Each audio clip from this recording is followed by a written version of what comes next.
Poor girl begs billionaire to let her work at his company in exchange for food. What he does leaves everyone in shock.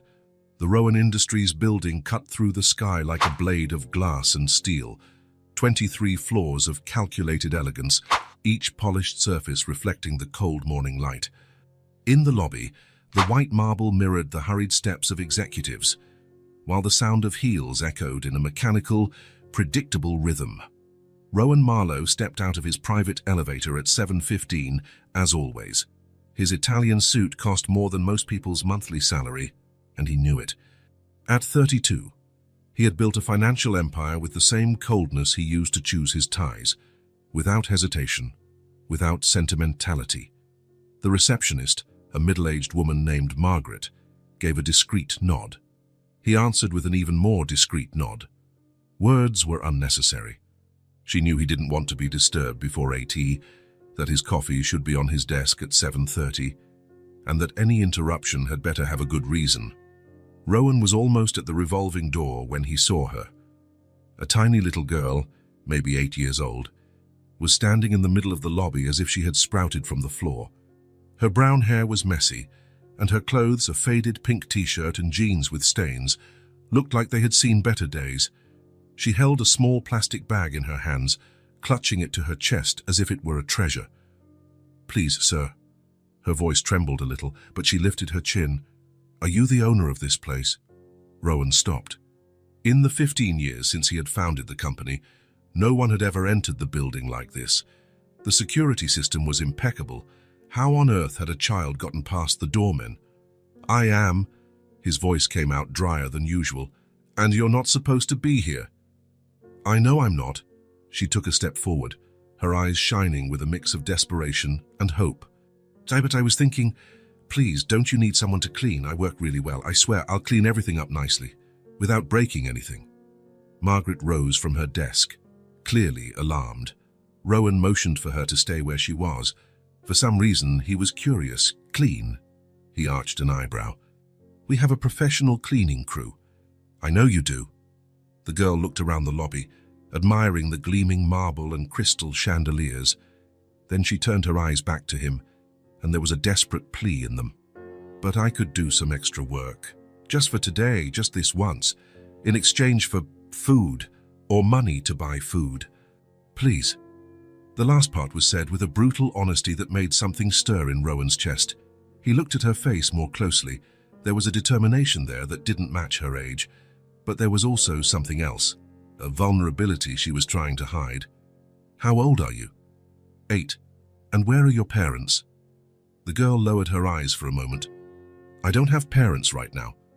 Rowan could feel Margaret waiting for a reaction. She probably expected him to call security or maybe social services. It was what any sensible person would do.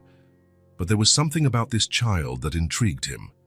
A mix of desperation and pride that he recognized, even if he didn't want to admit it. "What's your name?" "Nell." "Nell." He repeated the name, testing how it sounded. "And you think you can clean this lobby?"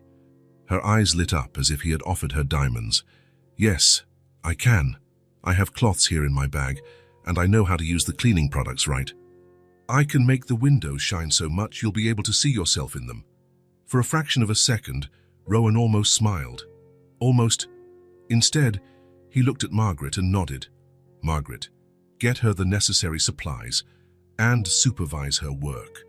"Mr. Marlowe, are you sure?" "I am." His voice cut off any objection. "When she's done, give her $50. Nell's eyes widened. $30? "I think that's fair." "Yes, it is," she replied so quickly she almost choked. "Thank you so much, sir. I'll do the best job of my life." Rowan nodded and headed for the elevator. As the doors closed, he could see Margaret guiding Nell toward the cleaning supply closet. The girl was practically bouncing with joy. On the 23rd floor, Rowan settled at his mahogany desk and tried to focus on the monthly reports, but his mind kept going back to the scene in the lobby. There was something unsettling about that encounter, something he couldn't quite identify. Maybe it was the way she had asked for work instead of a handout. Or maybe it was that unwavering determination in her eyes, as if she were used to fighting for every small victory. He shook his head and returned to the numbers on the screen. He didn't have time to philosophize about lost children. He had a company to run, profits to maximize, investors to satisfy. But when Margaret called 2 hours later to inform him that the job was finished, he found himself asking, "How did she do?" "Perfectly, sir. I've never seen the lobby so clean. She even managed to get out a few stains that our regular team hadn't noticed. And the money. I've already given it to her. She thanked me about 10 times and said she was going to buy food for the whole week." Rowan hung up the phone and went back to work, or tried to. But there was a strange discomfort settling somewhere between his ribs, a feeling he couldn't name or make disappear. When he left the building at the end of the day, the lobby was impeccable. There was no sign that an 8-year-old girl had spent hours there, transforming every surface into a perfect mirror. It was as if she had never existed, except for that strange feeling that continued to bother him. Rowan got into his BMW and drove home, trying to forget determined eyes and a smile that was worth $50. But even when he arrived at his silent, elegant apartment overlooking the entire city, he couldn't shake the feeling that something had changed. And he hated change. The sun had barely risen when Rowan woke up. His 30th floor apartment offered a privileged view of the city as it began to stir. Tiny cars glided along the avenues. Ant-sized people walked hurriedly on the sidewalks. He watched it all with distance, like someone watching a silent movie. His morning ritual was as precise as a Swiss watch. An exactly 8-minute shower, black coffee, no sugar, an impeccably pressed suit. Italian shoes shined the night before. A successful businessman leaves nothing to chance. But today, as he adjusted his tie in front of the mirror, Rowan noticed something strange in his own eyes, a restlessness that wasn't there yesterday. The image of the girl from the lobby kept coming back to his mind. That determination, that dignity. "Nonsense," he muttered to himself, pushing the thought away. At 7:15 sharp, like every day for the past 6 years, the private elevator dropped him off on the ground floor of Rowan Industries.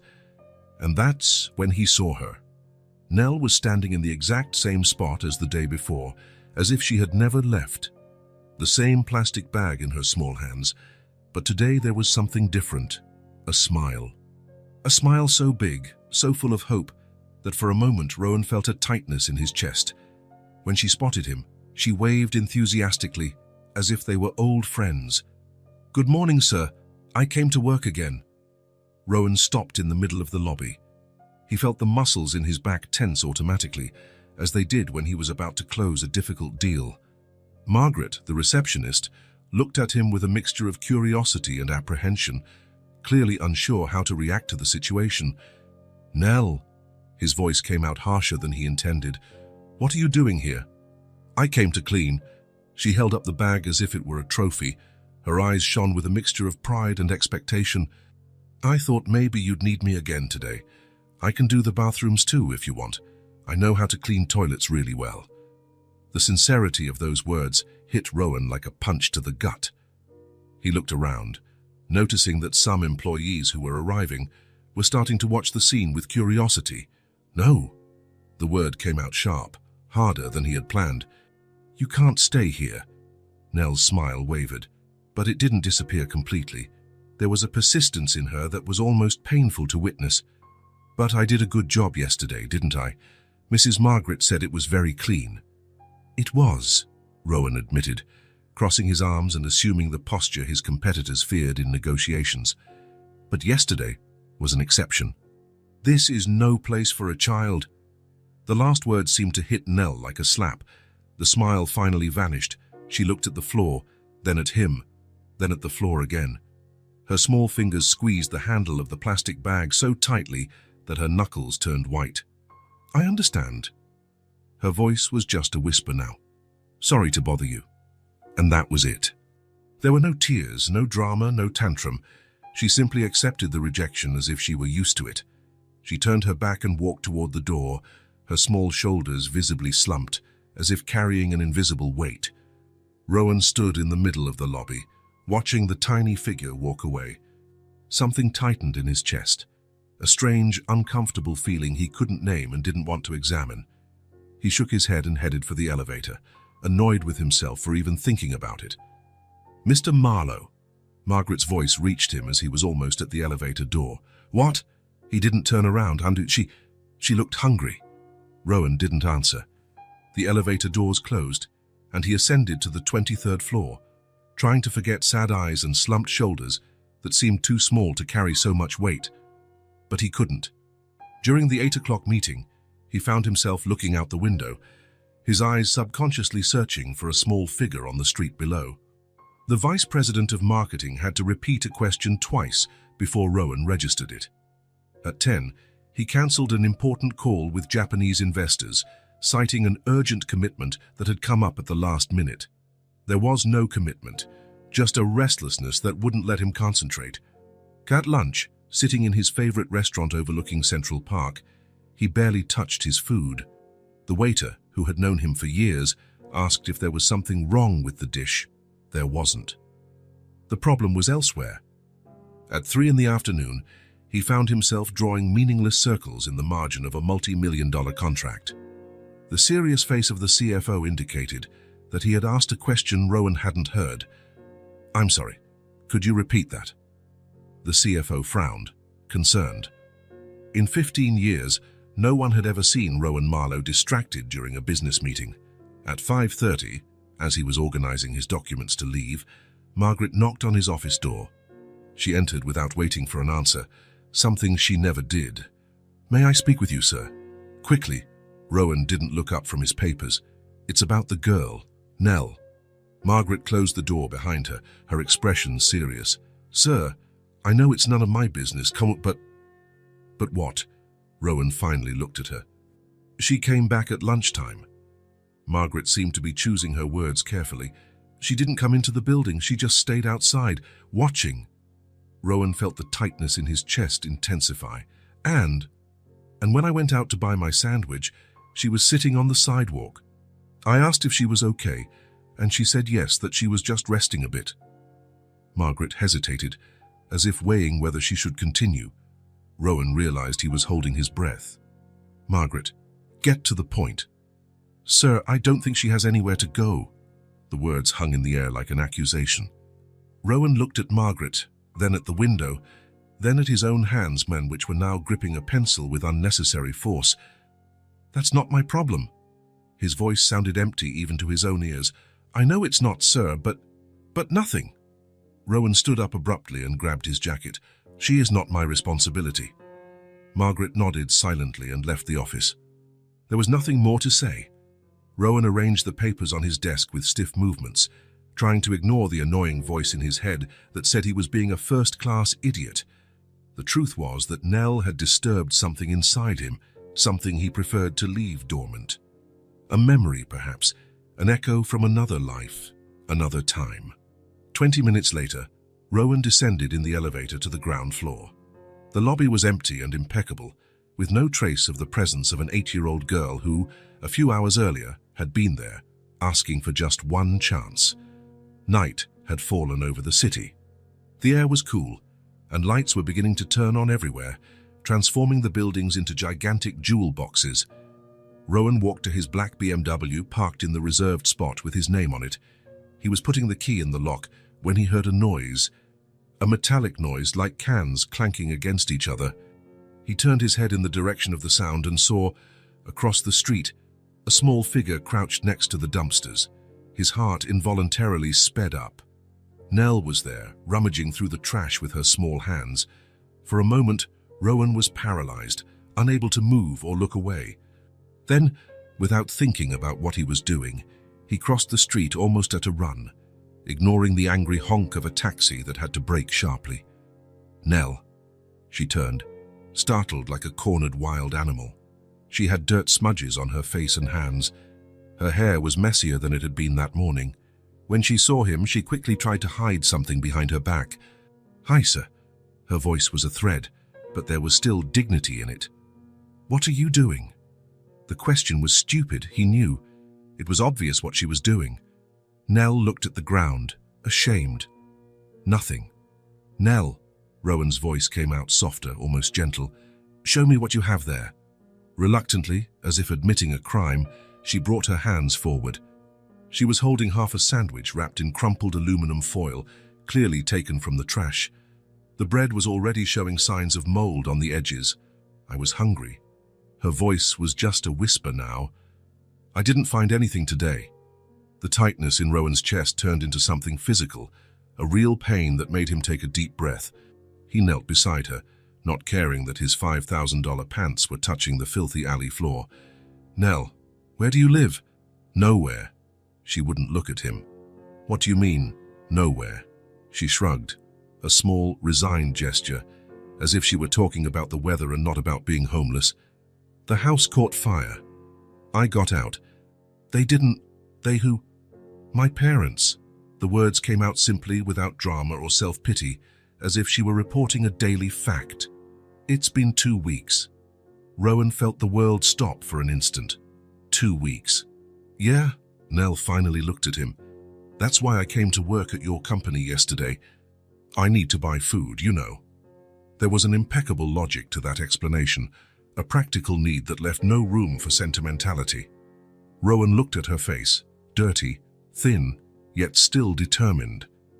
There was a strength there he didn't see in many adults, a resilience that shouldn't exist in an 8-year-old child, a strength born of necessity and survival. "Come on." Rowan stood up and held out his hand. "Let's get something to eat." Her eyes widened with suspicion. "But you said..." "Forget what I said." He kept his hand extended, a silent offer. Nell looked at his hand for a long moment, as if pondering whether this was real or some kind of trick. Then, slowly, like someone testing the water temperature before getting in, she placed her small, dirty hand in his. The trust in that simple gesture hit Rowan like a wave. For an instant, he didn't know what to say. They crossed the street in silence and entered the first diner they found, a simple place with formica tables and plastic benches. It wasn't the kind of establishment Rowan frequented, but at that moment it seemed perfect. He ordered a hamburger, fries, and a soda for her, and a black coffee for himself. They sat at a table in the back, away from the windows and curious eyes. When the food arrived, Nell attacked the hamburger as if she hadn't eaten in days. It was likely she hadn't. Her small hands held the sandwich tightly, as if someone might try to steal it at any moment. "Slow down." Rowan pushed the soda closer to her. "You'll make yourself sick." She nodded, but continued eating quickly. When she finished the hamburger, she started eating the fries one by one, saving a few in her pocket when she thought he wasn't looking. "You can eat it all," Rowan said softly. "I can order more if you want." Nell stopped, surprised, and then continued eating, but now a little more slowly. When she finished, she leaned back in her chair and looked at him with a gratitude so genuine it was almost painful to see. "Thank you. Where have you been sleeping?" Rowan tried to keep his voice neutral, as if the answer didn't matter that much. "Here and there." She shrugged again, that gesture that seemed to say everything was fine when it clearly wasn't. "There are some places you can hide. There's a dry spot under the bridge. And behind the supermarket, there are some big boxes." Rowan ran a hand through his hair, trying to process the situation. An 8-year-old girl, an orphan, with no family, no home, living on the streets for 2 weeks. Eating garbage, sleeping in boxes. It was a reality so distant from his own that it seemed almost unreal. It was impossible. It was unacceptable. "How you can't stay on the street?" The words came out firmer than he intended. "I can take care of myself." There was a fragile pride in that statement. "No, you can't." Rowan leaned over the table. "It's dangerous. You're only 8 years old." "I know." Nell looked out the diner window at the darkening night outside. "But I don't have a choice, do I?" The simplicity of that realization fell on Rowan like a weight. He was silent for a long moment, fighting an internal battle. All logic, all reason, all common sense told him to call social services, to let the professionals handle the situation. It was the correct procedure. It was what any sensible person would do. But there was something in those eyes, a vulnerability disguised as courage, a fragility masked by strength, that touched him in a way he couldn't explain even to himself. "Come with me." The words came out before he could censor them. "Where to?" Nell asked, suspicious. "To my place." Rowan could hardly believe what he was saying. Just until I figure out what to do. Until we find a solution. Nell looked at him as if he had just announced he was taking her to the moon. Really? Really? Rowan stood up and left enough money to pay for 10 meals like that one. But it's temporary, understand? Just until we figure out a better solution. A suitable place for you. She nodded vigorously, her face lit by a hope so fragile it seemed it could break at the slightest touch. I understand. Thank you so much, Mr. Rowan. He didn't remember telling her his first name. They left the diner together, a tall man in an Italian suit walking beside a small, dirty girl, and Rowan wondered if he wasn't making the biggest mistake of his life. Maybe he was. He probably was. But when he looked down and saw Nell walking beside him, small but determined, her eyes fixed on the path ahead like someone used to facing whatever comes, he knew he had no choice. At least, not for him. Rowan woke up with the sunlight hitting his face. For a moment, he lay there looking at the ceiling, trying to understand why he felt something was different. Then he remembered. The girl. Nell was sleeping in the guest room. He got up and put on his silk robe. A glance at the clock. 6:30 in the morning. He still had time to sort things out before going to the office. He needed to call social services, explain the situation, make it clear that it was only temporary. He made coffee and was surprised to realize he was making it for two. He put milk and sugar in an extra cup, something he never did. Rowan drank his coffee black, with nothing in it. 7 o'clock. Strange that Nell hadn't appeared yet. The night before, she had fallen asleep almost instantly when he put her in the huge bed in the guest room.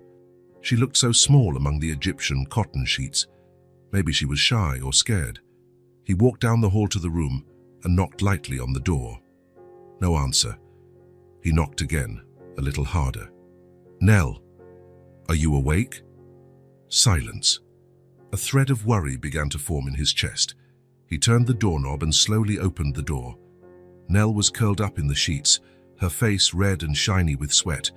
She was breathing quickly and shallowly, and when Rowan got closer, he saw that she was trembling slightly. Nell. He touched her forehead and recoiled in shock. She was burning with fever. An irrational panic took hold of him. He shook her gently by the shoulder. Nell, wake up. You're not well. She opened her eyes, but she didn't seem to recognize him. Her pupils were dilated, and her gaze was unfocused. Mommy! The voice was a hoarse whisper. It's so hot. Rowan felt his heart race. He knew nothing about sick children. He had never taken care of anyone but himself. Calm down. It's going to be okay. The words came out automatically, but he wasn't sure if they were true. With trembling hands, he grabbed his cell phone and dialed his private doctor. Dr. Lowenthal only served a select clientele and charged a fortune for house calls.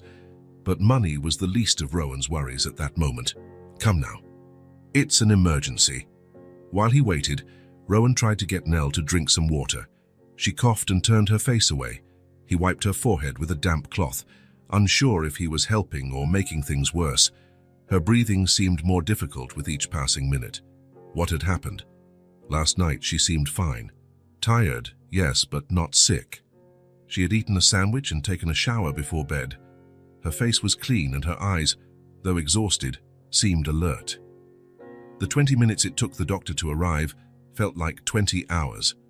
When the doorbell rang, Rowan rushed to open the door. Where's the patient? Dr. Lowenthal asked, direct and professional. In the bedroom. It's a girl. 8 years old. The doctor raised his eyebrows, surprised, but asked no questions. He followed Rowan to the guest room. The examination was thorough. Temperature, throat, lungs, reflexes. Nell remained semi-conscious, responding in monosyllables when the doctor spoke to her. Well, Mr. Marlowe, it doesn't seem to be anything serious, the doctor finally said, putting his stethoscope back in his bag. It's a case of physical exhaustion combined with malnutrition. Her body simply shut down. Malnutrition? Rowan felt a pang of guilt, but she ate well last night. One meal doesn't solve weeks of poor nutrition, the doctor explained patiently. The fever is the body's response to stress. She needs rest, hydration, and regular meals, No heavy food for now. Start with soups, toast, light foods. He wrote a prescription. This fever reducer will help with the fever, and these vitamins are to replace what she's lost. If the fever doesn't come down in 24 hours, call me. The doctor paused, looking at Rowan with an unreadable expression. May I ask who this child is? I didn't know you had a daughter. I don't. Rowan felt the need to explain, but didn't know where to start. It's complicated. She has no one. I'm taking care of her temporarily. Doctor. Lowenthal nodded without asking any more questions. He was known for his discretion, one of the reasons Rowan had hired him. Well, she needs constant care for a few days. Do you have someone who can stay with her? Rowan hesitated. He had 3 important meetings scheduled for that day. The merger with West Tech depended on his presence at the negotiation. There were millions at stake. I'll stay with her, he said, surprising himself. I'll work from home today. After the doctor left, Rowan called Margaret. Cancel my appointments for today, all of them. Mr. Marlowe, but the meeting with West Tech, reschedule it. Say for Thursday. That's in 4 days. Exactly. There was a silence on the other end of the line. In 15 years, Rowan had never cancelled an important meeting, let alone requested 4 days off. Sir, is everything all right? Yes, it's just a domestic matter. He hung up before she could ask more questions. He returned to the room, where Nell was now sleeping more peacefully. He had given her the fever reducer, and her breathing already seemed less labored. He stared at her pale little face. So fragile, so vulnerable. How had she survived 2 weeks alone on the streets? A strange feeling spread through Rowan's chest. Concern, yes, but also something more. A kind of admiration for the strength of this child, and a dull anger at the world that allowed children like her to be left helpless. The next 4 days established an unlikely routine. Rowan worked from the next room, with the door open to hear if Nell called. Every 2 hours, he would stop to check her temperature, offer water or soup, and adjust her pillows. On the second day, the fever broke, and Nell started to become more alert. When he entered the room with a tray of soup, she was sitting up in bed, looking out the window. Hi, she said, her voice still weak. Hi. Rowan placed the tray on the nightstand. How are you feeling? Better, sorry for being a bother. That took him by surprise. An 8-year-old child apologizing for being sick. You're not being a bother, he said, trying to sound casual. You just need to rest to get well soon. Nell nodded and began to eat the soup slowly. Her hands were still trembling a little, and a few drops fell on the sheet. Sorry, she murmured, embarrassed. It's okay. Sheets can be washed. On the 3rd day, Nell was strong enough to get out of bed.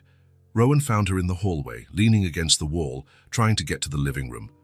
What are you doing? He asked, alarmed. You shouldn't be walking yet. I'm tired of lying down. She seemed determined, despite her paleness. Can I stay on the couch? He hesitated, but eventually agreed. He picked her up, surprised at how light she was, and carried her to the living room. She nestled into the Italian leather sofa, looking tiny against the dark upholstery. Stay put. Okay, Rowan said, adjusting a cushion behind her. Don't make any noise. I need to work. Okay. Nell pulled the blanket up to her chin. I'll be quiet. Rowan went back to his office, leaving the door open. Every few minutes, he found himself looking into the living room, checking to see if she was okay. Nell remained motionless, looking out the panoramic window that showed the entire city. "Wow, you live so high up," she commented when he went to check on her. "It looks like you can touch the clouds." He followed her gaze to the sky. He had never thought about it. Yeah, I guess so. On the 4th day, Nell was significantly better. The color had returned to her cheeks, and she could walk around the apartment without help. Rowan found her in the kitchen, trying to reach a glass from the cupboard. "What do you want?" he asked, taking a glass from the shelf. "Just water. There's juice in the fridge." Her eyes lit up. "Can I?" "Of course." He got the orange juice and poured it for her. He watched as she drank eagerly, a trickle of orange running down the corner of her mouth. "Slowly," he said, handing her a napkin. "No one's going to take it from you." She nodded but held the glass firmly in both hands, as if it were too precious to let go. Later that day, Rowan realized he needed to go back to the office. He couldn't postpone the meetings any longer, and he had dozens of urgent emails to answer, but he couldn't leave Nell alone. She was still weak. The solution came to him during breakfast. "I'll need to go to work tomorrow," he said, trying to sound casual. "You're better, but you still need to rest." Nell looked down at her plate. "I understand. I'll leave then." "No." The word came out louder than he intended. "I mean, you're not well enough to go.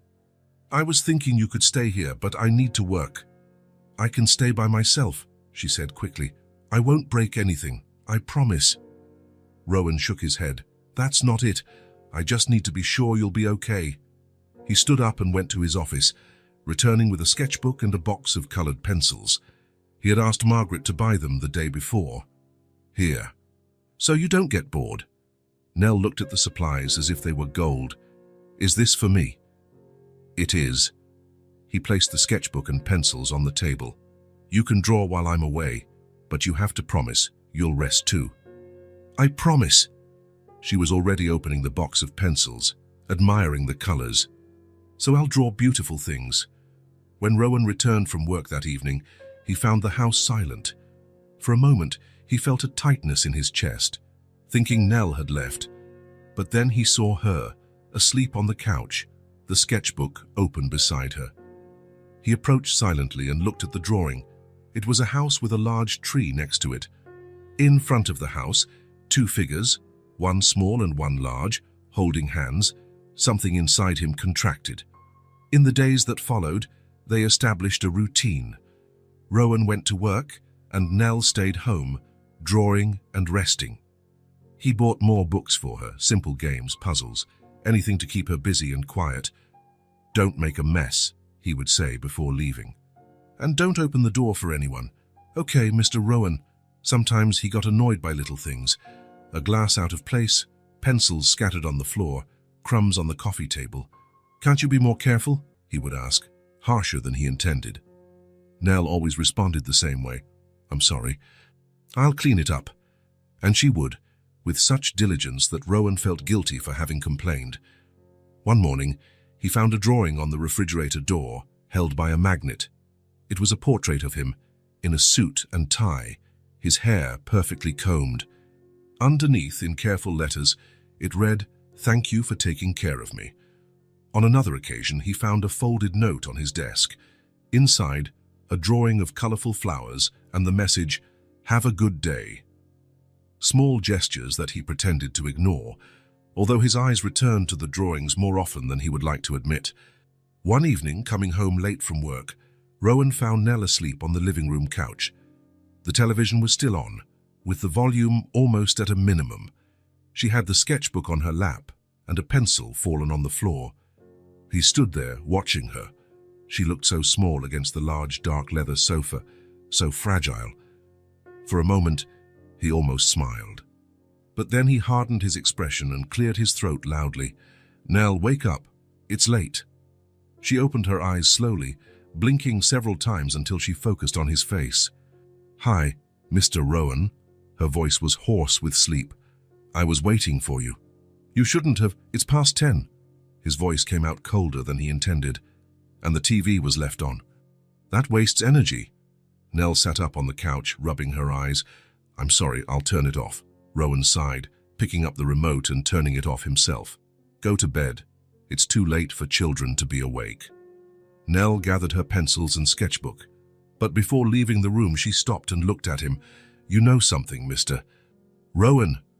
"What?" "I think you have a heart of ice." She said it without malice, as if stating a simple fact. "But that's okay. Ice melts one day." He was left speechless, watching her walk down the hall to the guest room. Her words hit him in a way he hadn't expected.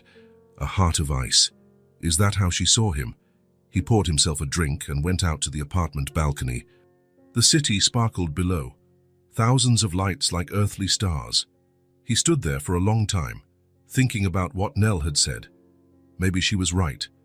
Maybe he had frozen his heart a long time ago, as a form of protection against life's disappointments and betrayals. Business was simpler when you didn't let emotions interfere. But now there was a child in his house. A child who saw through him with disconcerting clarity. Before going to bed, Rowan stopped at the door of Nell's room. It was ajar. He pushed it gently and saw that she was sleeping peacefully, hugging her pillow. On the nightstand, there was a new drawing. It was him in a suit, as always. But there was something different about this portrait. In place of a heart, she had drawn an ice cube. But the ice had a small drop trickling down one side, beginning to melt. Rowan picked up the drawing and looked at it for a long moment. Then, without quite understanding why, he folded it carefully and put it in the drawer of his bedside table. He didn't know what to do with it. With the drawing, with the girl, with the strange feeling growing inside him. He only knew that, perhaps, his heart wasn't made entirely of ice, after all. The days turned into weeks without Rowan noticing. Nell's presence in his apartment, which was supposed to be temporary, was beginning to feel strangely natural, as if the empty place next to him at the breakfast table had always been destined to be filled by an 8-year-old girl with messy brown hair. "More juice, Mr. Rowan?" Nell asked, holding the pitcher with both hands so as not to spill. "Thank you." He held out his glass, watching as she bit her lip in concentration while pouring the juice, careful not to spill a single drop.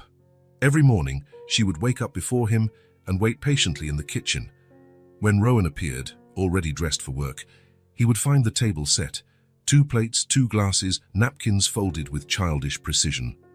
"Jaya, good morning, Mr. Rowan," she would always say, with a smile that seemed too big for her small face. "Did you sleep well?" He would respond with nods or monosyllables, unable to match that morning enthusiasm. But he noticed that, somehow, he was already looking forward to that part of the day. In the evenings, when he returned from work, she would run to the door like a small hurricane. "You're here. You took a long time today." There was no accusation in her voice, just the sincere observation that she had missed him. Nell would take his briefcase, place it carefully on the coffee table, and then start recounting her day. The drawings she had made, the TV show she had watched, the bird she had seen on the window. "And then it flew like this, see?" She would open her arms and spin around the room, imitating the flight. "Just like in your name, Rowan. It sounds like a bird's name." He almost smiled. Almost. During dinner, which they now regularly ordered for delivery, Rowan had never been one for cooking, Nell would set the table without him needing to ask. She would sit up straight in her chair, imitating his posture, and use her napkin with a comical formality for someone so small. "Were you always rich?" she asked one night, between a forkful of pasta and another. The question took him by surprise. "Why do you want to know?" "Because you look like you were born this way, all proper and organized." She shrugged. "Like in the movies?" "No." Rowan cut a piece of chicken with precision. "I grew up in a very simple neighborhood. Really?" Her eyes widened. "Like me?" "Maybe not exactly like you." He hesitated. "But it wasn't. This." He gestured vaguely at the luxurious apartment around them. "And how did you get rich?" "By working." "Is that all?" Nell seemed disappointed with the simple answer. "By working a lot," Rowan completed, surprised at himself for extending the conversation. "And by learning how money works." Nell nodded thoughtfully, as if absorbing a great life lesson. Then, without transition, she started talking about a cartoon she had watched that afternoon. That's how Rowan discovered that she liked stories about talking animals, that her favorite ice cream was strawberry, and that she was afraid of thunder. Information he hadn't asked for, but that, somehow, he had been storing away. One Saturday morning, Rowan was drinking coffee on the balcony when Nell appeared beside him, silent as a cat. "Can I stay here too?" He nodded, and she settled into the chair next to him, her legs dangling in the air. They were silent for a few minutes, watching the city below. It was strange how the silence with her didn't feel awkward. "It's pretty, isn't it?" Nell commented finally. "It looks like a bunch of toys down there." Rowan looked at the urban landscape. He had never thought of it that way. "I guess so." "Do you like living up here, far away from everyone?"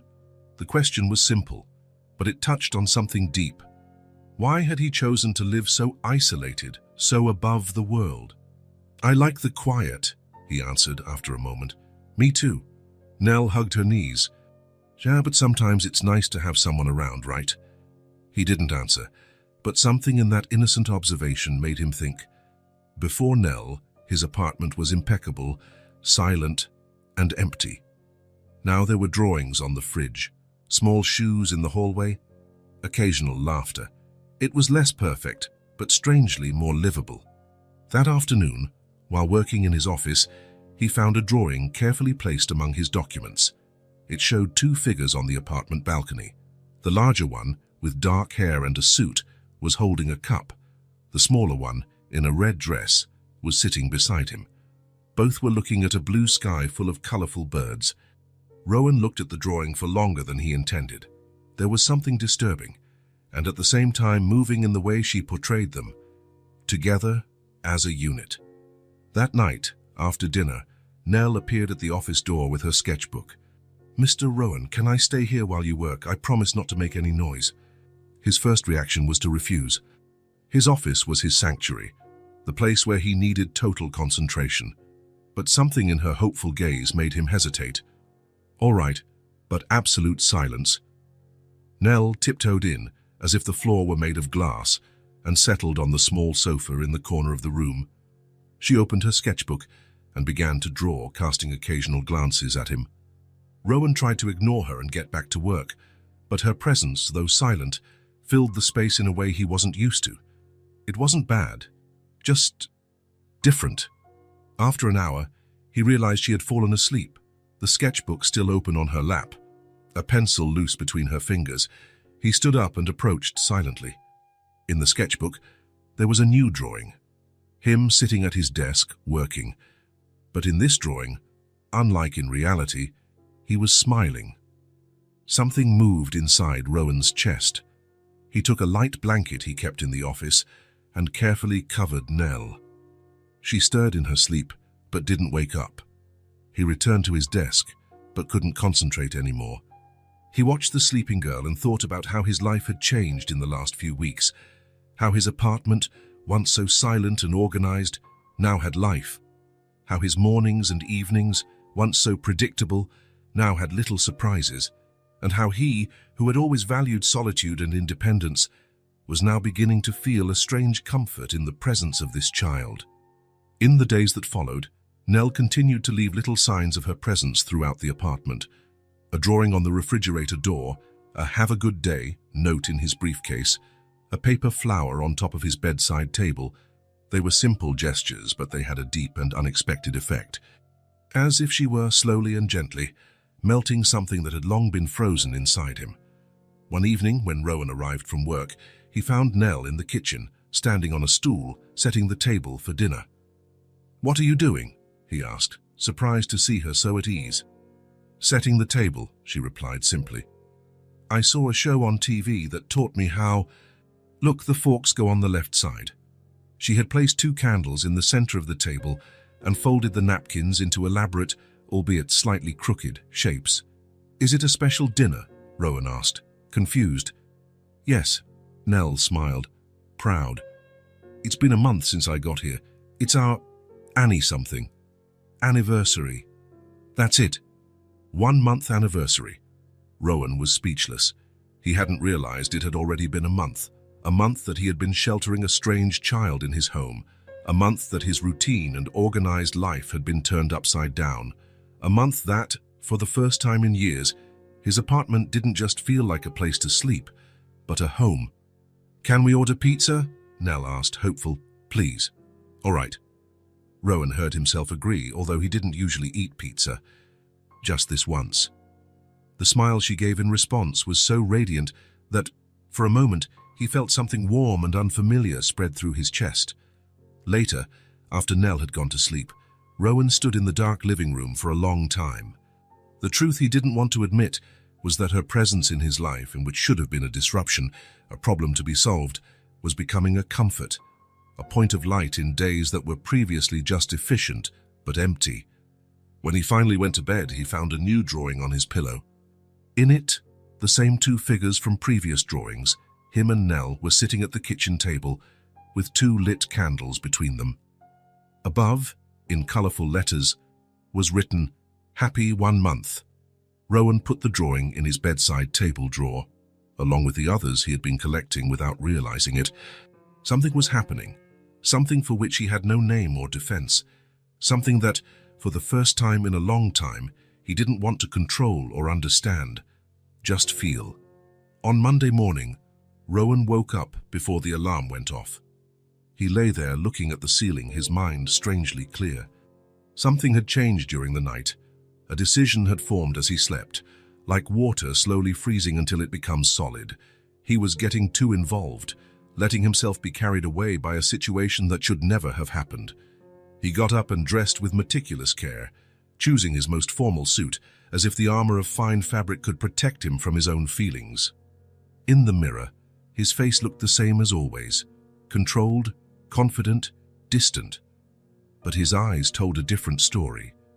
Nell was already in the kitchen when he arrived, setting the breakfast table as she had done every day for the past few weeks.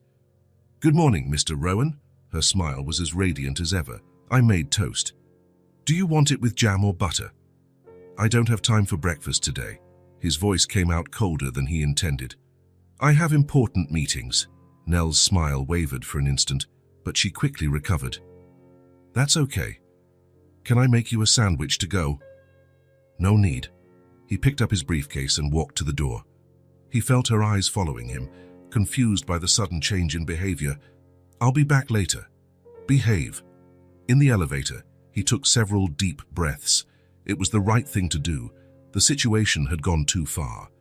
Nell was not his responsibility. She never had been. There was an entire system created to deal with children like her. Trained professionals, families willing to adopt. He was just, what? A stranger who had found her by chance, a businessman with no qualifications whatsoever to raise a child. In his office, he closed the door and made the call he had been putting off for too long. "Child and Family Services, good morning." "Good morning. My name is Rowan Marlowe. I have a child under my care, an 8-year-old girl named Nell." The woman on the other end of the line was silent for a moment, probably surprised by the unusual situation. "Are you related to her, sir?" "No, she lost her parents in a fire. She was living on the streets when I found her." "And how long has she been with you, sir?" Rowan hesitated. "Almost 6 weeks." He heard the sound of keys being pressed on the other end of the line. The woman was probably checking if there was a missing child report that matched the description. "Mr. Marlowe, you should have contacted us immediately. Harboring a minor without legal authorization is—" "I know." He cut her off, impatient. "I'm calling now. She's with me. She's well-fed and healthy. But I think it's time to resolve this." More sounds of typing.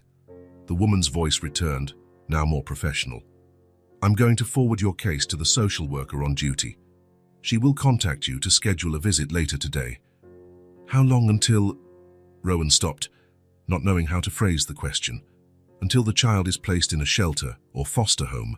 It depends on the assessment. It could be immediate or take a few days." Something in Rowan's chest contracted painfully, but he ignored the sensation. "I understand. Thank you." He hung up and stared out the window, watching the city below. Tiny people moving like ants, each with their own life, their own problems, their own difficult decisions. It was the right thing to do. It was the correct procedure. So why did he feel like he was making a terrible mistake? The phone rang less than an hour later. It was the social worker, a woman named Karen Porter. A firm voice, out straight to the point. "Can we do the visit today at 4 in the afternoon, Mr. Marlowe?" "Yes, I'll be home." "Will the girl be present?" "Yes." A pause. "She doesn't know you're coming." "I see." The voice on the other end softened a bit. "In these cases, it's best to be honest with the child. Prepare her for the transition." Transition? Such a clean technical word for what was about to happen. "I'll do that." But when he got home at lunchtime, he couldn't say anything. Nell was in the living room, drawing as always, and ran to greet him at the door, surprised and happy to see him so early. "You came home for lunch today?" "That's so cool." "Yes, He hesitated. The words stuck in his throat. "I just came to get some documents." Her smile faded a little. "Oh, are you going back to work then?" "I'll be leaving early today. I'll be back at 4. Can I make a special drawing for when you get back? Rowan felt something break inside him. Say, of course. During the afternoon, he couldn't concentrate on anything. The numbers on the spreadsheets danced before his eyes. The words in the documents lost their meaning. All he could think about was what would happen at 4 o'clock. When he got home at 3:45, he found Nell tidying up the living room. She had organized all her drawings into a neat pile on the coffee table and was cleaning up the scattered colored pencils. I'm making everything nice and tidy so you won't complain, she explained, proud. Rowan looked at the apartment. In recent days, there were signs of her presence everywhere. A small jacket hanging on a chair, a colorful cup in the sink, a pair of small slippers next to the sofa. Things he had bought for her, little by little, without realizing he was creating a permanent space for her in his life. Nell. He sat on the sofa, trying to find the right words. We need to talk. She stopped what she was doing, suddenly serious. There was a perception beyond her years in those eyes. Did something bad happen, Mr. Rowan? No, it's not that, he swallowed hard. It's just, someone is coming over today. A social worker. What's a social worker? It's someone who helps children find a place to live. A permanent home. Nell became very quiet, absorbing the information. After a moment, she asked in a low voice, You don't want me to live here anymore? The direct question caught him off guard. There was no way to soften the truth. Nell, this was always temporary. I said that from the beginning. This isn't a suitable place for a child. You need a real family. People who know how to take care of you properly. Don't you take good care of me? Her voice was small, hurt. That's not it. Rowan ran a hand through his hair, frustrated with his own inability to explain. I don't know how to be a father, Nell. I don't know how to take care of a child long term. You deserve more than I can offer. She didn't answer.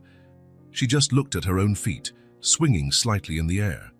The doorbell rang at 4 o'clock sharp. Karen Porter was a middle-aged woman with short grey hair and kind but appraising eyes. She entered the apartment with the efficiency of someone who had been doing this for decades. Good afternoon, Mr. Marlowe. And you must be Nell. The girl nodded shyly without getting closer. I'll need to speak with both of you, first together and then separately. And I also need to see where Nell has been sleeping, what she's been eating, that sort of thing. Rowan nodded, tense. Of course. Make yourself at home.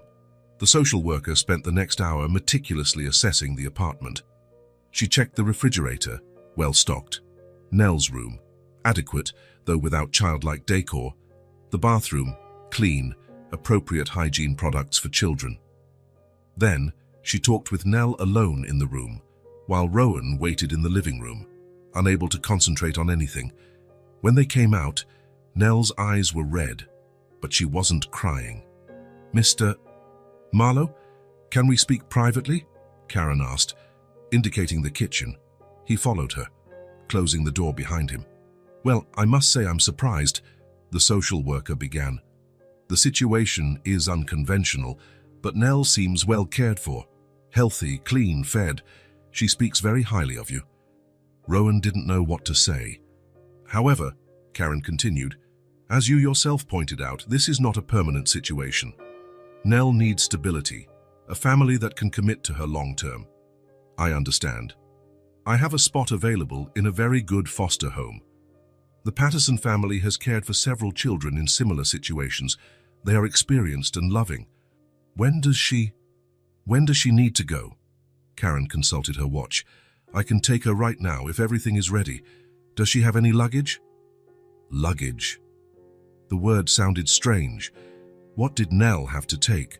A few clothes he had bought, the drawings, the sketchbook, nothing else. I'll help her pack her things. When he returned to the living room, he found Nell sitting on the sofa, very still, her hands folded in her lap. She seemed smaller somehow, as if she had shrunk in the last hour. Nell, Mrs. Porter is going to take you to meet a nice family. They'll take care of you for a while until they find a permanent home. She nodded without looking at him. Let's get your things, okay?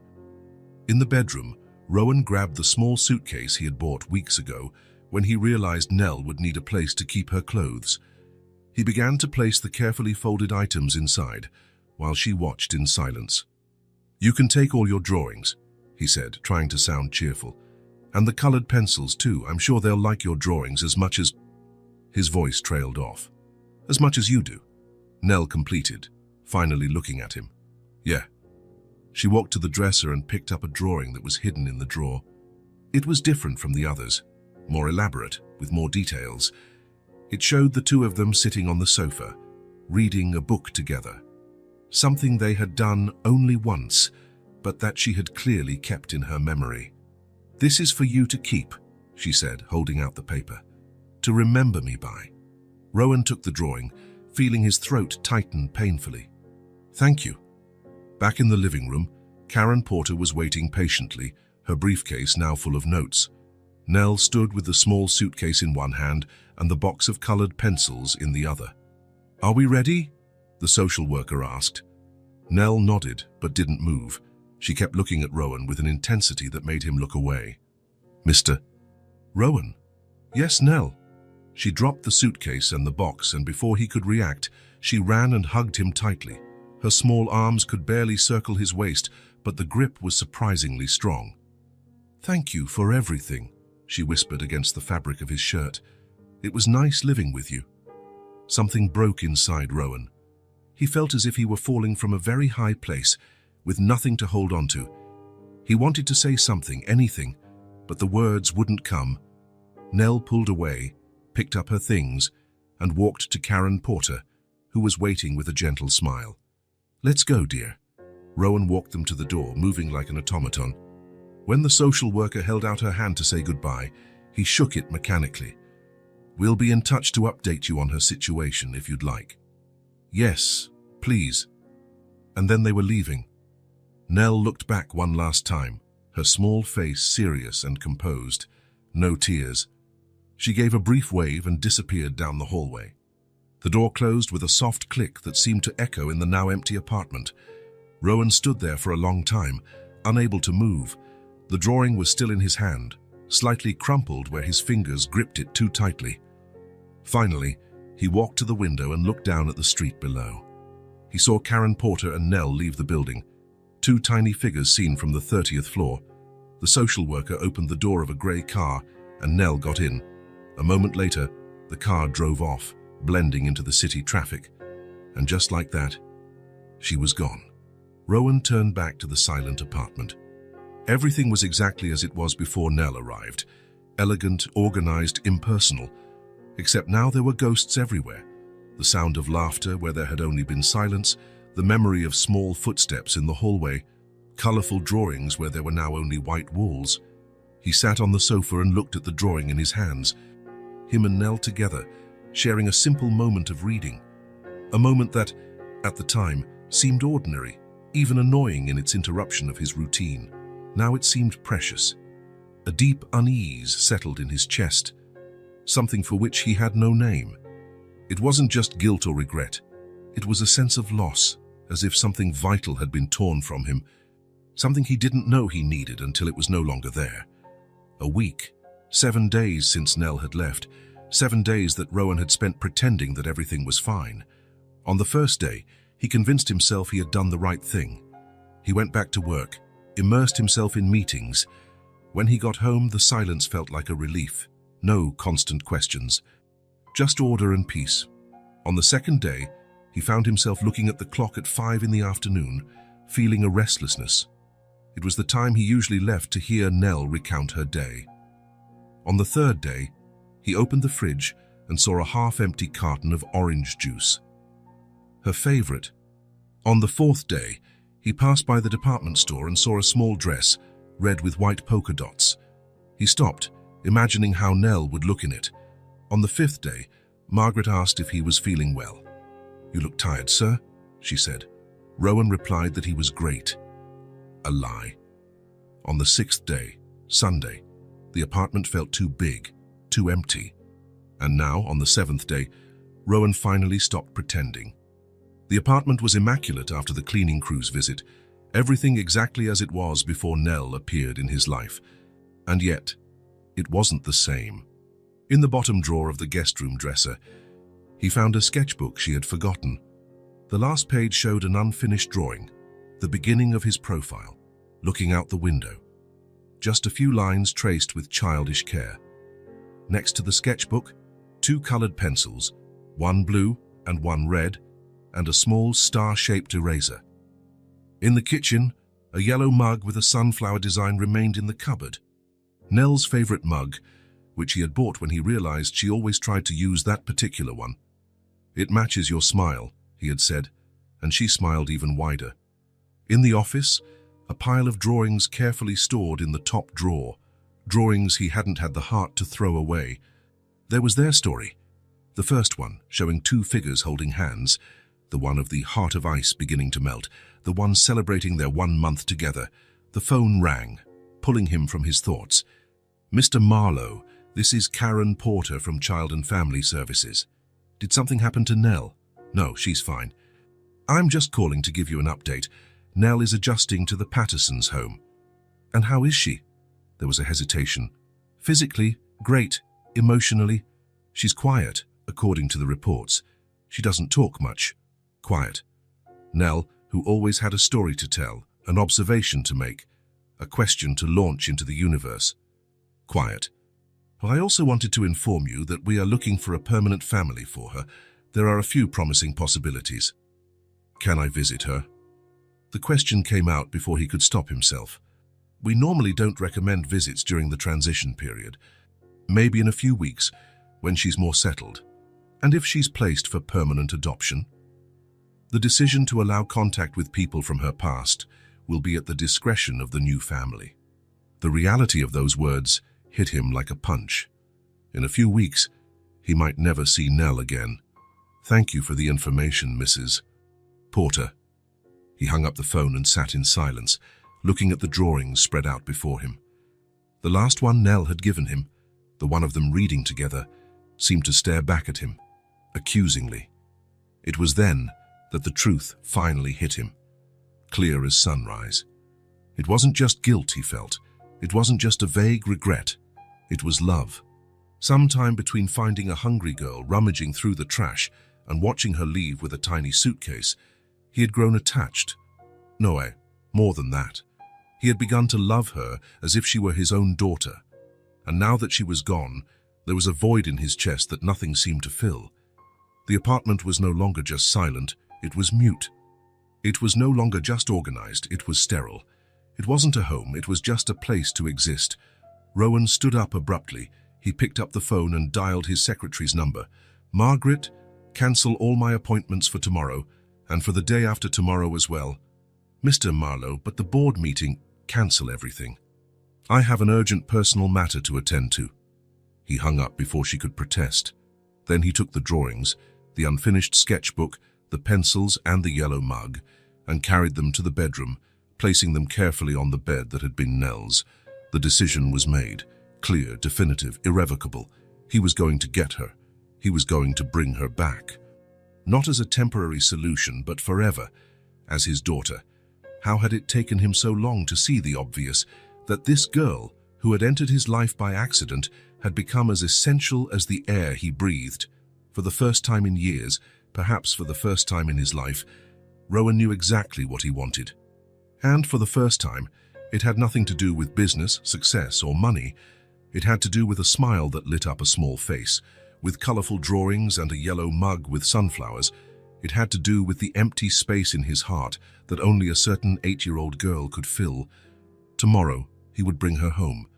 The Patterson foster home was in a quiet residential neighborhood, with tree-lined sidewalks and well-kept houses. Rowan parked his car across the street and stared at the yellow 2-story building. It looked like a pleasant place, with swings in the front yard and colorful curtains in the windows, a place where children could be happy. So why did his heart ache so much? He took a deep breath, grabbed the folder with documents from the passenger seat and got out of the car. The walk to the front door had never seemed so long. In his mind, he rehearsed for the 1000th time what he would say, the words he had prepared during a sleepless night. Nothing seemed adequate. A middle-aged woman answered the door. Gray hair tied in a bun, a kind face marked by expression lines. "Mrs. Patterson, I'm Rowan Marlowe. I called earlier." "Ah, yes. The gentleman who took care of Nell for a while. She examined him with curiosity. "Please, come in." The house inside was exactly as Rowan had imagined, cozy with worn sofas, toys organized in colorful boxes, and the smell of freshly baked cookies. He could hear children's voices coming from the backyard. "The children are playing outside," Mrs. Patterson explained, "except for Nell. She prefers to be alone most of the time." A tightness in his chest. Nell, who was pure energy and curiosity, preferring isolation. "Where is she?" "In the activity room. This way." She led him down a hallway decorated with framed children's drawings to a half-open door. Through the crack, Rowan saw a sunny room with low tables, bookshelves, and art supplies. And there, sitting alone in a corner, was Nell. She was wearing the same blue dress she had left in Moir, now paired with a white headband he had never seen before. She was hunched over a piece of paper, drawing with concentration, her brown curls falling over her face. From where he stood, Rowan couldn't see the drawing, but he noticed she was using mostly shades of grey and black, none of the vibrant colours that used to fill her work. "Nell has impressive artistic talents," Mrs. Patterson commented in a low voice, "but her drawings here have been, well, less cheerful than we expected. May I speak with her alone?" The woman hesitated. "We don't normally allow it, but considering the circumstances, 5 minutes, okay? I'll be right there in the kitchen." When Mrs. Patterson stepped away, Rowan stood at the door, unable to move. How could the simple sight of a small child drawing make him so vulnerable? He who negotiated millions without blinking, who faced administrative boards and fierce competitors without fear. Finally, he knocked lightly on the door. Nell looked up. For an instant, her face remained neutral, as if she didn't recognize him. Then, her eyes widened, bright with surprise. "Mr. Rowan." Her small, hesitant voice was like an arrow through his heart. "Hi, Nell." She placed the pencil on the table carefully, as if afraid that a sudden move would make her realize she was imagining things. "You came to visit me." Rowan entered the room and approached slowly. When he got close enough, he saw what she was drawing. Their apartment. The view from the balcony, the kitchen table, the living room sofa. Memories in black and white. "May I sit?" Nell nodded, still looking stunned. Rowan pulled up a child-sized chair, feeling awkward in it, his knees almost at his chest. In other circumstances, the scene would be comical. "How are you?" "Fine." The automatic reply sounded empty. "The Pattersons are nice. There are other kids here. And lots of colored pencils." "That's good." A silence fell between them, as thick as fog. Rowan realized that all the rehearsed words had vanished from his mind.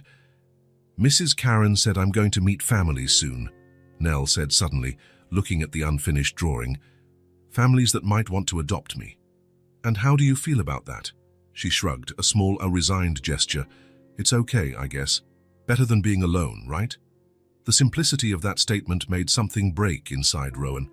All the composure he had maintained during the drive there, all the facade of control, collapsed like a house of cards. "Nell, His voice failed him. He took a deep breath and tried again. "I made a terrible mistake." She looked up, confused. "I should never have let you leave my house." The words began to flow, urgent, desperate. "It was the stupidest decision I've ever made in my life. And trust me, I've made a lot of stupid decisions." A small smile began to form on Nell's lips. "I thought I was doing what was best for you," he continued, unable to stop now. "I thought you deserved a real family, not a man who barely knew how to take care of himself, let alone a child. But then you left and—" His voice failed again. "And what?" Nell asked, almost in a whisper. And the house became empty. Not just quiet, but empty. As if all the light, all the color had been taken away. Rowan swallowed hard, fighting the lump in his throat. "I found your drawings, your mug, the unfinished sketchbook, and I realized it wasn't just the house that was empty. It was me." Nell's eyes filled with tears, but she kept smiling. "Nell, I came here to ask for your forgiveness, and to ask you if—" He paused, gathering the courage for the most important question he would ever ask in his life. "If you would accept me as your father, not temporarily, not until we find a better solution, but forever, a family." The two of us. The silence that followed seemed to last an eternity. Rowan could hear his own heart beating in his ears, the fear making his stomach contract painfully. Then, without warning, Nell got up from her chair, walked around the table, and stood in front of him. Her eyes, now overflowing with tears, shone with a joy he feared he would never see again. "I knew it," she said, her voice trembling with emotion. "I knew that icy heart would melt one day." And before he could react, she threw herself into his arms, hugging him with all the strength her small body possessed. Rowan wrapped his arms around her, feeling the tears he had held back for so long finally escape. He cried like he hadn't cried since childhood, without shame, without reservation. He cried for the lost time, for the loneliness of both of them, for the second chance he didn't deserve, but was determined to honor. "Is that a yes?" he asked when he could finally speak. Nell pulled back just enough to look into his eyes, her small hands holding his face. "Of course, it's a yes, silly." The door opened, and Mrs. Patterson appeared, looking at the scene with a mixture of surprise and emotion. "Is everything all right in here?" Rowan stood up, holding Nell's hand. "Yes, in fact, everything is great." "Mrs. Patterson, I came to get Nell. I want to adopt her." The woman's eyes widened. "Mr. Marlowe, things don't work like that.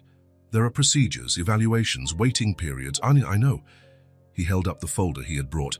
"I have all the initial forms filled out here. I spoke with Karen Porter this morning. She explained the whole process to me. I know it will take time, but I want to start right now. And in the meantime, I request that Nell be returned to my custody." Mrs. Patterson looked perplexed. This is highly unusual." "Please," Nell intervened, her voice small but determined.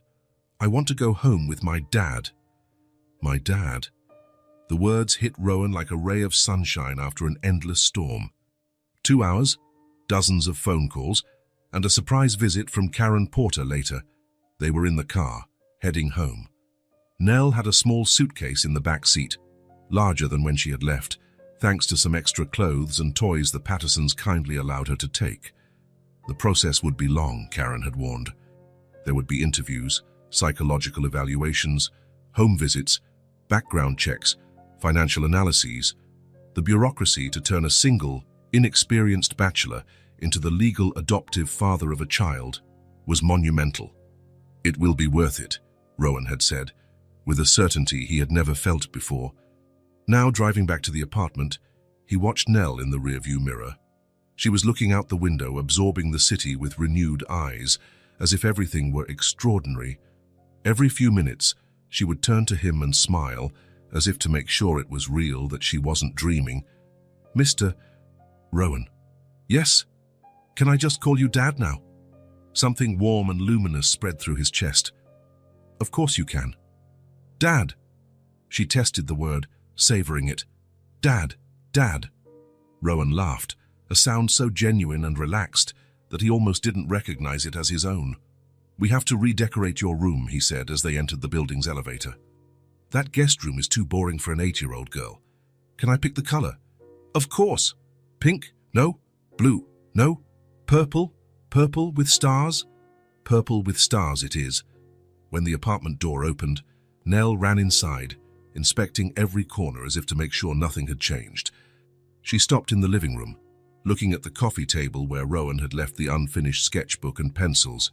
"You kept it. I kept everything." He put her suitcase on the floor. "Your drawings, your pencils, even that horrible yellow mug." "It's not horrible," Nell protested, laughing. "It's pretty, if you say so." The following months passed in a whirlwind of activity. The apartment was gradually transformed. Nell's room got purple walls with hand-painted silver stars, shelves for books, a desk for drawing. The living room now had colorful cushions on the sofa and toys in a basket in the corner. The kitchen displayed drawings held to the fridge with fruit-shaped magnets. The adoption process moved forward, albeit slowly. Rowan faced interviews where he had to explain why a single, workaholic executive wanted to adopt a child. He went through psychological evaluations where he discussed his own childhood, his expectations as a father, his fears and hopes. He received surprise visits from social workers, who wanted to see the dynamic between him and Nell in their daily life. And with every step, every obstacle, every moment of doubt, he just had to look at Nell to know that he would do it all over again. 1,000 times, if necessary, she blossomed like a plant finally placed in the sun after a long time in the shade. Her drawings became colorful and vibrant again. She started making friends at her new school. She sang in the shower, danced in the living room, asked impossible to answer questions during dinner, and Rowan, to his own surprise, was also changing. The man who lived for work now left earlier to pick up his daughter from school. The executive who never missed an important meeting now attended school recitals in the front row, applauding as if he were at the best show on Broadway. His employees noticed the difference. "You seem happier, sir," Margaret commented one day. "Lighter." And he was. The armor of ice he had built around himself over the years was melting piece by piece. One evening, 6 months after Nell's return, they were in the living room. She was drawing, concentrated, while he reviewed some documents. It was a common domestic scene, almost banal in its simplicity, but for Rowan, every moment like this was a small miracle. "I'm done," Nell announced, holding up the paper. "I want to see." It was the most elaborate drawing she had ever made, the two of them in the park they had finally visited last weekend, holding hands under a tree laden with pink blossoms. The sky was an impossible blue, and there were birds flying in formation. But what made Rowan's heart stop was what was written in the bottom corner of the drawing in careful, colorful letters: "Nell Marlowe and her dad." "Nell Marlowe," he read aloud, testing how it sounded. "It's pretty, isn't it?" She smiled, that smile that lit up the whole world. "It suits me." Rowan pulled her into a hug, feeling a happiness so complete, so absolute, that there were no words to describe it. "It suits you perfectly," he whispered against her hair. "Perfectly." 8 months later, on a sunny Sunday afternoon, the 30th floor apartment was unrecognizable. Anyone who saw it now, with colorful cushions scattered on the sofa, framed drawings on the walls, and a pair of children's sneakers thrown in the hallway, would never imagine that it had once been the sterile, silent refuge of a lonely man.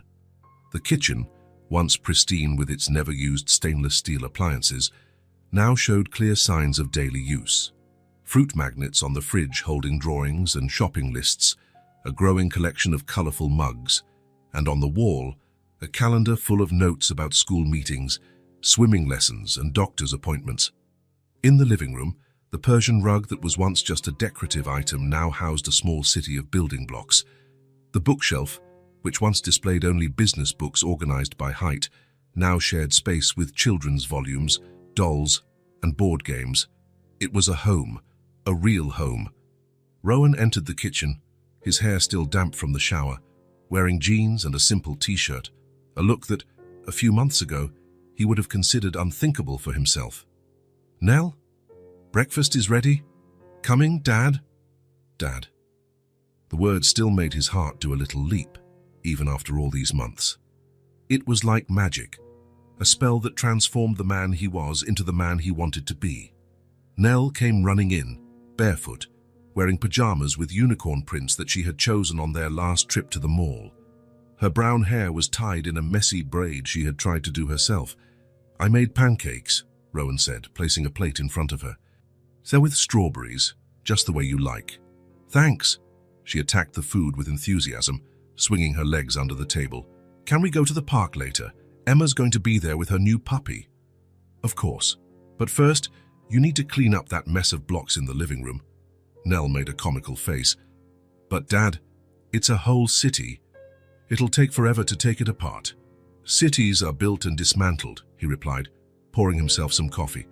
"That's how urban development works," she laughed, that laugh that was like music. "You talk like a book sometimes." "A very interesting book, I hope." "Yes," she nodded seriously. "One of those with a hardcover and gold letters." Rowan smiled, watching her eat.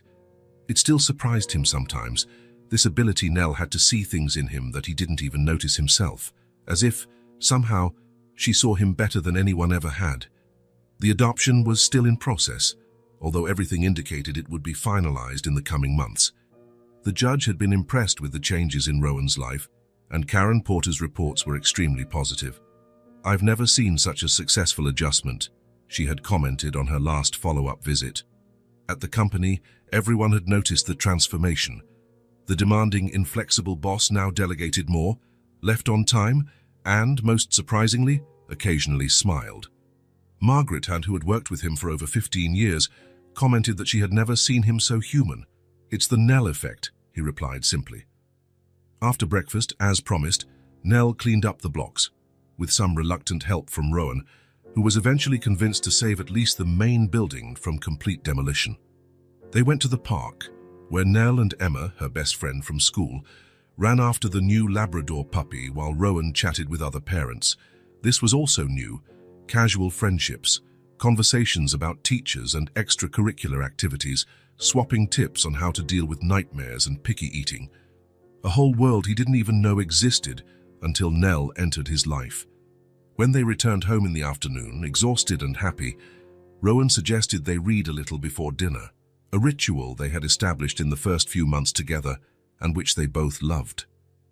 Nell went to get the current book, a story about a girl who discovers a secret door to another world, while Rowan settled on the sofa. When she returned, instead of sitting next to him as she usually did, Nell snuggled up against his body, resting her head on his shoulder.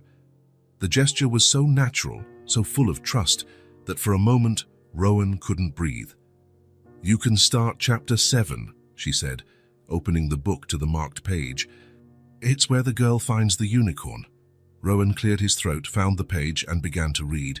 His voice, which had once been used only to give orders and close deals, now rose and fell with the story, creating different voices for each character, making Nell laugh at the right moments.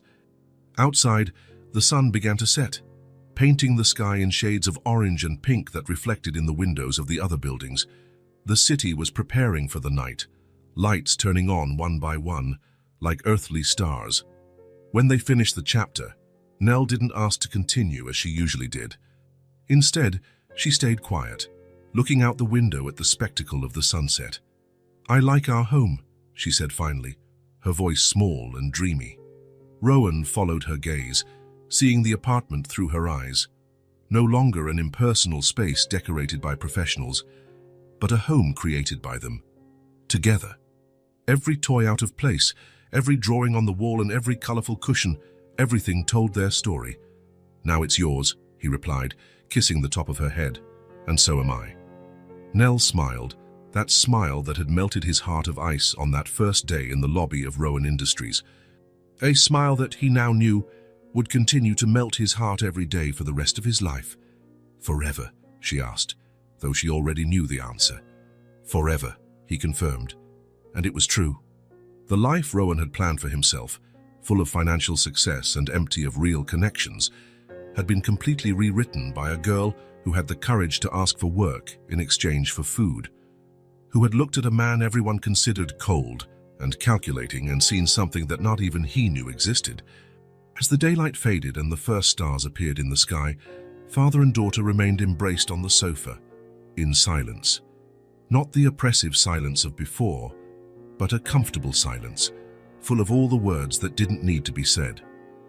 Outside, the city continued its frantic pace. Cars honking, people rushing, deals being closed. The world that had once been Rowan Marlowe's entire universe. But here, on the 30th floor, in an apartment once empty and now overflowing with life, there was a different world. A world created by colorful drawings left on the fridge, by laughter during dinner, by stories read aloud, by fears shared in the middle of the night, by whispered advice, by tight hugs, by "Good morning, Dad," and "Good night, my little one." A world that Rowan never knew he wanted until he found it. A world that he now knew was the only one that truly mattered. An unexpected family. If this story touched your heart, subscribe to the channel and turn on notifications so you don't miss the next ones. Leave a like because it helps this story get recommended to more people. See you in the next story.